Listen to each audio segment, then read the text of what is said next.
Welcome back. We are on level 6 of lesson 17. This is the practice level, so that means that the assessment is next. We want to make sure you can practice what you're doing and that you know what you're doing before you go into the assessment. So, we've got 4 activities. Let's do them all because we are superstars. Let's start with the activity A, the ladybug walk. Okay. So, ladybug walk. This ladybug should only move when the mouse is near the bottom of the screen. You're going to use a conditional to make sure the ladybug only moves when the mouse is near the bottom of the screen. All right. So, if else, okay. If so we want the bottom of the screen. Let's say like the lower, well, let's oh, okay. The bottom of the screen. Okay, so let's say if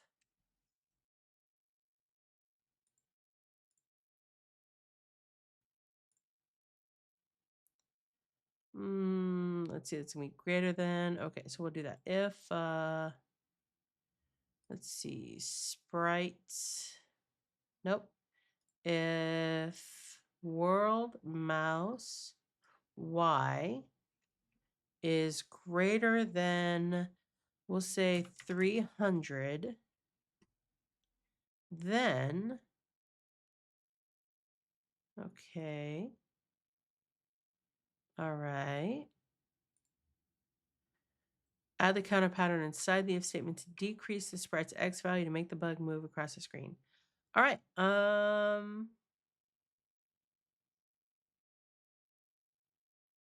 Oh, actually, I just need an if statement, not an else statement. So that works out. So, okay. So if mouse y is greater than 300, then sprite x will, and the sprite's name is bug. Let's not forget that. So bug x minus 1. There we go. So let's run it. And let's see. Up, up. There we go. Run, Ladybug, run. All right, we did what we needed to do. Let's add this in here because that's what, okay. All right. So we're going to click on finish and I will see you. Actually, no, we're going to keep going. We finished activity A, but we got 3 more to go. So the ghost moving with the mouse. All right. Ghost moving with the mouse. In this level, you'll make the ghost move either left or right depending on the position of the mouse pointer. In the example shown, if the mouse pointer is on the left, the ghost moves left. The opposite is also true. So write 2 conditional statements to check for the location of the mouse. Drag out an if statement. All right. Inside the draw loop, did that. Use the world.mousex block with the if statement to detect if the mouse is on the left side of the screen. All right. So we're going to do world x, if world x, oh, okay. So is less than, okay, if, all right, 200, then the ghost will move.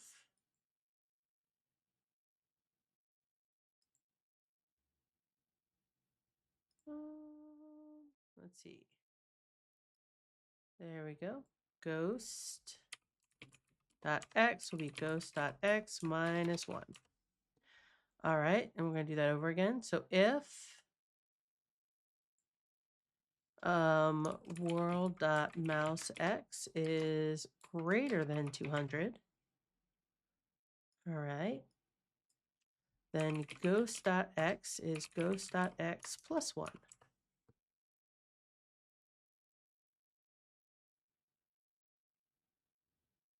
Ooh, did I do that? Move. Okay.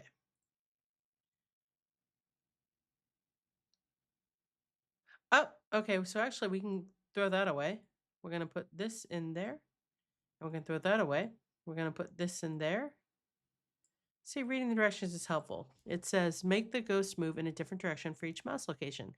Move the lines of code with the counter patterns inside each of the if statements to make the ghost move in the direction of the mouse. All right. So run. Ah ha ha ha. There we go.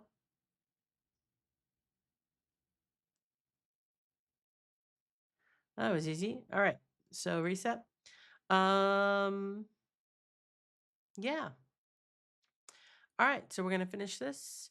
Let's go into the next activity. Emoji swap. So we're changing the emoji when a mouse button is clicked. All right, emoji reactions. Add code so that when the user presses down the mouse, the emoji changes to a new face. Otherwise, the emoji returns to a smiling emoji. So do this. If the mouse is pressed down, change the emoji to a different emoji. Drag out an if-else statement. All right. Inside the if statement, check if mouse is down. So if mouse down button, all right. Use set animation to update the animation in this right. All right, so if mouse is down, we're going to set the animation to, oh, okay, hearts emoji.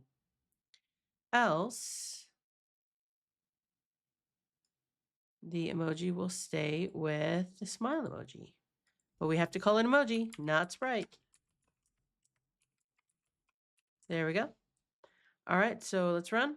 Okay, so there's our smile emoji and click. Oh, and click and click. There we go. Fabulous. Okay, so we're done with that. Let's go on to the next activity.